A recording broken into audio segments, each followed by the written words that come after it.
From the School of Journalism and Mass Communication at the University of North Carolina at Chapel Hill, this is Carolina Week.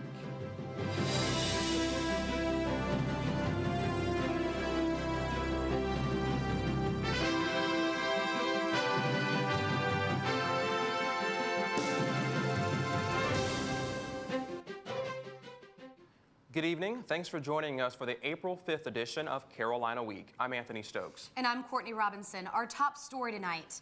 Some big changes might be in store for UNC Chapel Hill. The Chapel Hill Town Council now has 90 days to respond to proposed changes to the university's development plan. In a meeting Thursday night, UNC officials proposed 6 changes that would primarily affect mid-campus. UNC must receive approval for the modifications before work can begin. Vice Chancellor for Finance and Administration, Nancy Suttonfield, says the tentative changes would improve safety. Eventually, with these changes, as these projects are built, it will make the campus more pedestrian friendly. It will make it easier for faculty, staff, and students to walk from North Campus to South Campus and back again, and we'll have greater separation of cars and individuals, which creates a safer environment for everybody. One proposal involves a 28,000 square foot addition to Fetzer Gym, which will house sports medicine staff. Also, a 25,000-ton chiller plant would be built in the Bell Tower area. There would be 600 new spaces in the Bell Tower parking lot. The last mid-campus modification would be the addition of a 130,000 square foot office building to complement the North Carolina Clinical Cancer Center. An email from a UNC English instructor has sparked a fiery debate about free speech here on campus. But now some students and faculty say all of the attention needs a new focus. Carolina Week reporter Dan Seiler has the story. The controversy about Professor Crystal's email regarding hate speech took a different tone at last Friday's press conference. Some students said the wrong issue was being discussed. A lot of the press coverage of this event and the administration's response has unduly focused on sort of the legalities of free speech and not spoken at all about the importance of making classrooms into respectful and safe places for students. In response, many students are signing an electronic petition that urges the administration to enlighten teachers about university free speech policy. Professor Andrew Perrin wrote the Faculty Council resolution that, like the petition, calls for South Building to clarify its position. It's not clear what a faculty member is supposed to do in a legalistic sense from the point of view of the university administration in such cases. Clearing that up might orient the debate back to classroom openness and end the national stir on free speech. The Faculty Council and student petitioners say that headlines about liberal bias, like these in this week's Independent, are politically motivated. They say the resolution and the petition will help shift attention from the national spotlight to the local issue, the university's policy on tolerance in the classroom. Perrin says the resolution is symbolically powerful and is in line with the university's tradition of respectful dissent. Both the media and certainly students ought to care that the faculty have taken this stand. It's unusual for Faculty Council to take a stand that criticizes the actions of an administrator, which this one does, implicitly. Interestingly, the Office of the Provost supports the resolution. In Chapel Hill, Daniel Seiler, Carolina Week. Here's what the resolution says. The council reminds the administration that its commitment is to faculty, students, and a healthy learning environment before outside political pressures. They also say there's a difference between expressing arguments in an open discussion and presenting personal attacks on others, whether present in the classroom or not. University officials are investigating to see if on-campus workers have been exposed to hazardous materials. Representatives of Southern Site and Environmental Corporation fear nearly 20 employees might have been exposed to mercury, arsenic, asbestos, and lead while working on the $23 million lab renovations. Test results on soil samples they took Friday will be in later this month. For riders in our state, wearing a motorcycle helmet is the law, but some argue it could be keeping millions of dollars out of North Carolina. North Carolina is one of 18 states that require a rider to wear a helmet at all times. Todd Bowes is a manager at Triangle Cycles and a 20-year motorcycle rider. He says wearing a helmet is the simplest way to avoid minor injuries. Small injuries that people can sustain in a motorcycle accident that they would otherwise get up from, dust off, and walk away from and not have it mean anything can be maybe not life-threatening, but can be a lot more serious if they had not been wearing a helmet. But advocates for relaxing the helmet law say more biker tourists would visit our state if we didn't have the law. And the American Motorcyclists Association statistics show that helmet-optional states have actually had fewer accidents than states with such a law. It's Human Rights Awareness Week, and events are going on all week in celebration. It all kicked off Monday with a variety of activities in the pit. The campus-wide sponsored a petition urging the government to give more money in the fight against AIDS. Students constructed a wall with pictures to represent the actual wall being built between Israel and Palestine, and students enjoyed free food provided by the BSM. For a complete schedule of the week's activities, check out our webpage, www.carolinaweek.org. Imagine walking around a track for 24 hours. It's a small sacrifice that could save someone's life.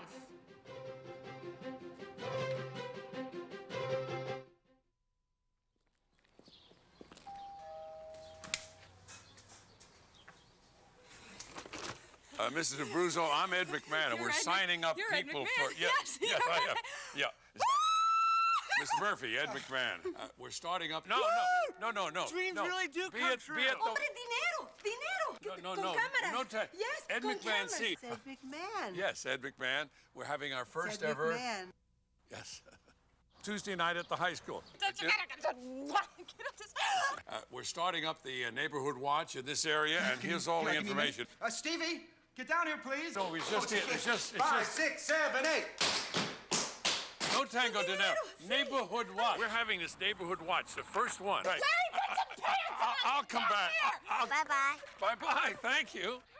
Start a neighborhood watch. It's just one of the many ways you can help make America stronger. To find out how, call or log on for this free guide. Even a chilly Saturday in Polk Place can be a lot of fun. The General Alumni Association hosted Charity Day 2004. The event supported Residential Services Incorporated, or RSI, a nonprofit that houses people with developmental disabilities. The event included a dunking booth and stands from local businesses like Katie's Pretzels. Event coordinator Elise Zerenum says she was glad to do her part to get the event started. I'm a member of the General Alumni Association Student Membership Advisory Board. So what we do is plan events for our student members. And I also happen to work for RSI. So I was thinking, we have resources and they need resources. So we decided to come together and have this event. Zerenum said her favorite part was the pie eating contest, where RSI residents competed to slurp Jell-O the fastest. It's not unusual to see lots of people on Fetzer Field. This weekend, hundreds were there to take part in Relay for Life. The event raises money for cancer research, and as Carolina Week's Tiffany Goings tells us, it also brings hope to those battling the disease, like Carolina senior Samantha Earnhardt. I would wake up and my pillow would just be covered in hair, and it was very disturbing. 23-year-old Samantha Earnhardt will never forget her terrible fight with cancer during her junior year at UNC. She realized she was sick after almost drowning during the swim test. I was born on an island, so I've known how to swim for a very, very long time. So I rushed to student health the next day because I knew something was wrong. And something was wrong. She was diagnosed with Hodgkin's lymphoma. Now 2 years later, Earnhardt is in remission and says the teddy bears, cards, and support are what got her through the tough times. Love just poured out from every side. Honoring cancer survivors like Earnhardt is one of the many purposes of the American Cancer Society's Relay for Life. Crowds of supporters piled into Fetzer Field this weekend to participate in the 24-hour fundraising event. Community members came prepared to camp out in support of the cause throughout the entire night. Relay for Life drew people of all walks of life together to celebrate those who have successfully survived cancer, to support those who are still fighting cancer, and to remember those who have been lost to cancer. Even basketball coach Roy Williams shared his special connection to the event. I lost my mother to cancer in 1992, and I like to be involved as much as I possibly can. Earnhardt spoke at the ceremony and led the survivors for the first lap of the event. Supporters cheered on the survivors and then joined in for what would be a long night of walking. Relay for Life left Earnhardt filled with emotion. I turned around to see, I don't even know, 200-300 people following in this lap, and like all these people here cheering. I started crying. It's incredible. In Chapel Hill, I'm Tiffany Goings, Carolina Week. What a great cause. And Coach Roy Williams was the honorary event chair person for the Relay for Life event. Just as with the Berlin Wall, UNC's wall is also down to show the university can defeat discrimination. Blacks, Jews, overweight people, and even free speech advocates all had something in common. They were part of the wall that stood for a week in the pit. The goal was to express the different means of discrimination students suffer at school. After the wall was in place for a week, organizers put sheets over the offensive terms on the wall to reflect the values of UNC: peace, unity, diversity, respect, and acceptance. RHA's president, Kristen Conti, said the wall was a way to raise consciousness among the university population. A lot of the words on the wall were words that you don't necessarily think of right away when you think of hate and oppression.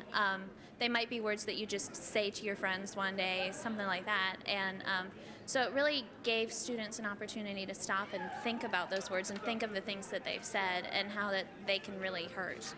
One of the speakers at the closing celebration reminded the audience to remember the Bob Marley song, "Get Up, Stand Up," and encourage the public to face discrimination.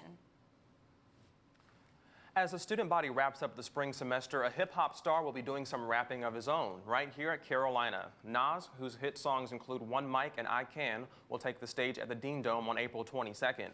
Tickets are on sale at the Carolina Union and Smith Center box offices. Student tickets are $10 until April 5th. After that, tickets are $25 for the public with no student discount. You know, this is the first concert we've had in about 3 years. The last person we had was Outkast in 2000. Well, just out of curiosity, how much is the Nas concert actually costing the university? It's going to cost QAB, which is the event putting on the event, $83,000. So quite a bit. Well, Brad Lewis joins us now to talk about Carolina athletics. Brad, spring football game was on Saturday. It seems that the football team has had a lot of revamping going on with coaches and whatnot. Yeah, a lot of new faces, some new faces on offense and defense, some switching, some new coaches also. We'll get to the spring football game. We'll also cover a little bit of baseball, which brings us to our sports trivia question this week. Which baseball team was the last ACC opponent swept by the Heels? Virginia in 2000, Duke in 2003, Clemson in 1999, or NC State in 2002?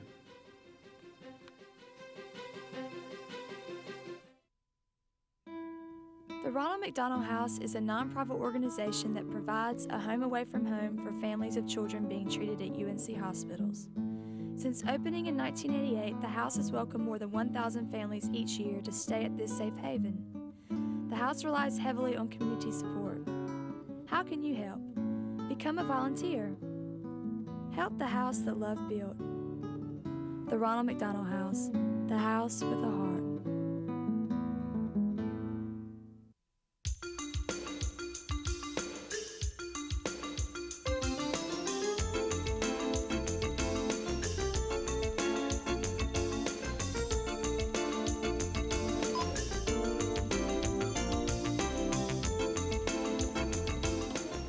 When you shop in Orange County, your money comes back to you. Thank you for shopping Orange. So shop Orange and see what a difference you can make. What up? Stuart Scott from ESPN. I'm here in Chapel Hill in the Dean Dome, but you know what?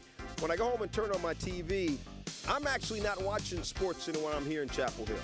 I'm watching Carolina Week Sports. Booyah! Spring will be back in the air soon, and what better way to celebrate daylight saving time than Carolina football? The intense rivalry between UNC's blue team and UNC's white team kicked off Saturday afternoon. Darian Durant wore red. That means no touching. The offense had trouble springing forward, though, halted by a defensive line and turnovers. But the white team managed to put double digits on the board with a 1-yard run and followed that with a 1-yard pass to go on top 14-7. With 35 seconds left, the white team sealed the deal with a 26-yard field goal. Oh, don't mess with this kid. The white team wins. At least they all can sing about it.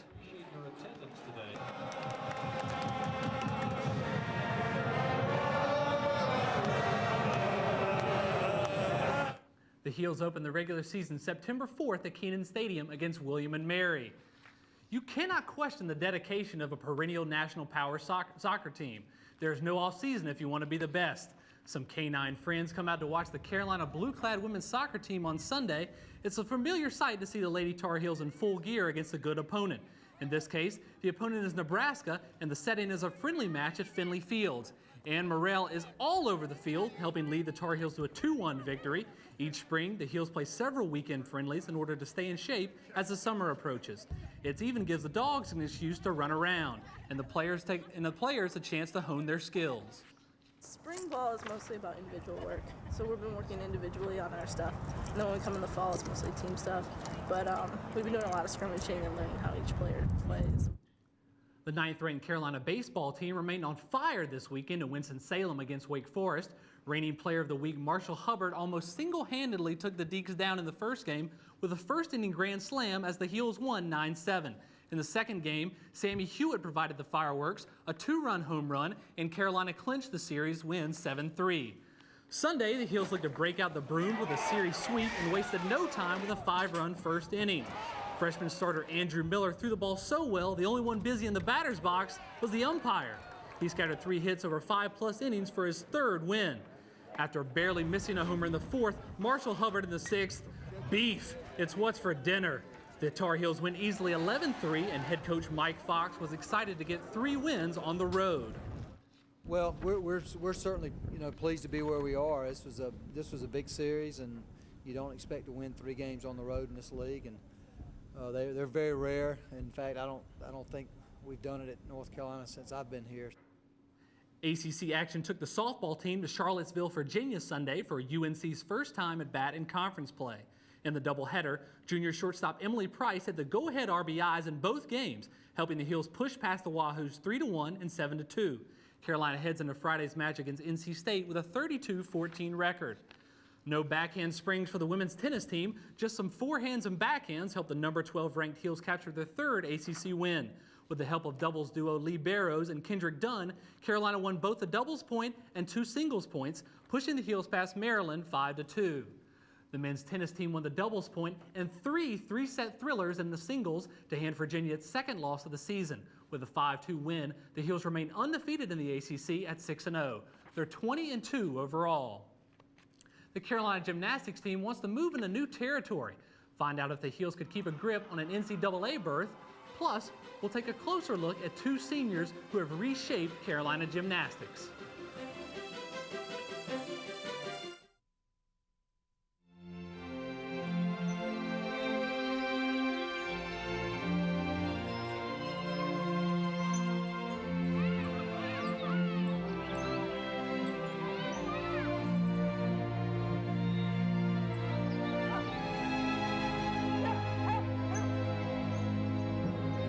Racial steering is illegal. If you think you've been a victim, call the National Fair Housing Alliance. We'll respond within 24 hours and help you take action.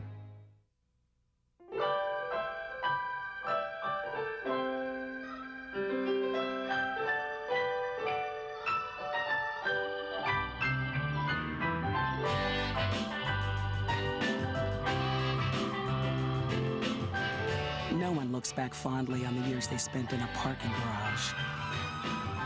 When we lose a historic place, we lose a part of who we are. Help protect historic places in your community. Visit nationaltrust.org. The Carolina men's basketball team has 3 top recruits coming in. 2 of them showed their stuff in the annual McDonald's All-American game recently.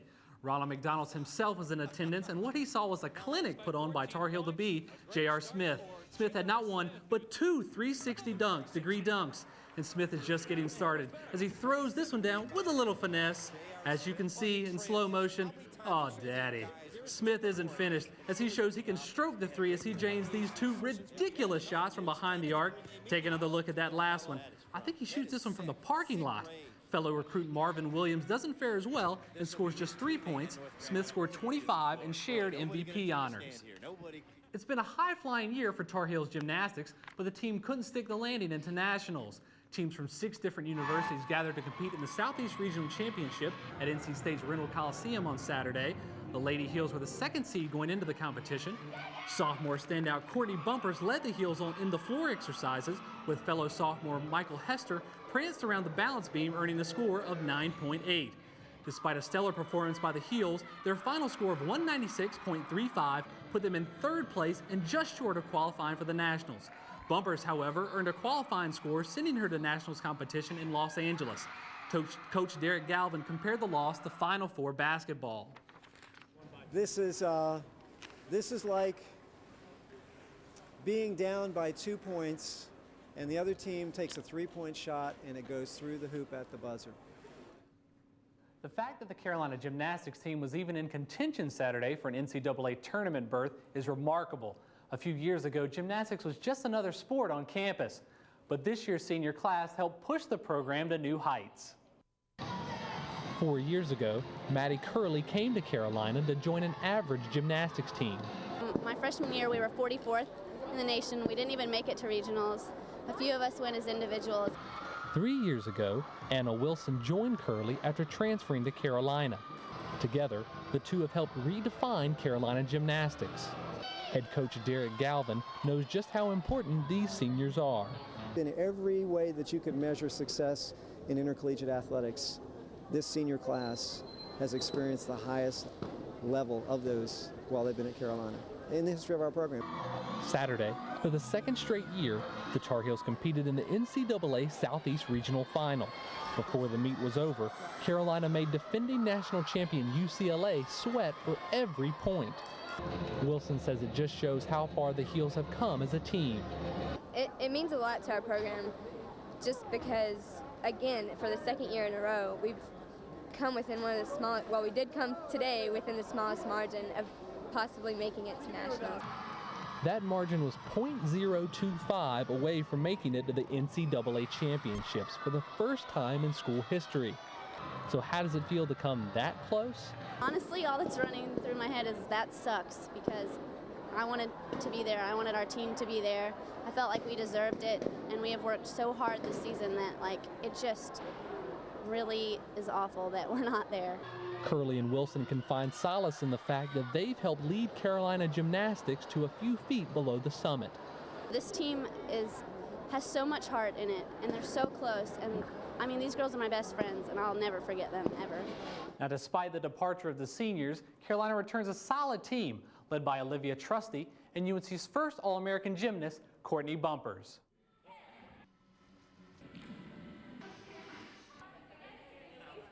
Constantly preparing for the National Cheer Association dance competition. The team has put together an action-packed routine with elements of jazz, pom, and funk dancing. The dancers are full of motivation because last year they were only one spot away from making it to the final round. Despite last year's disappointment, Coach Mark Lichowski had high expectations for his team. We feel like with as much talent that we have and experience that we have from the last few years, we should be able to make it to finals. The dance team's hopes were fulfilled in Daytona last weekend, where UNC grooved its way into the finals and finished 8th in the nation.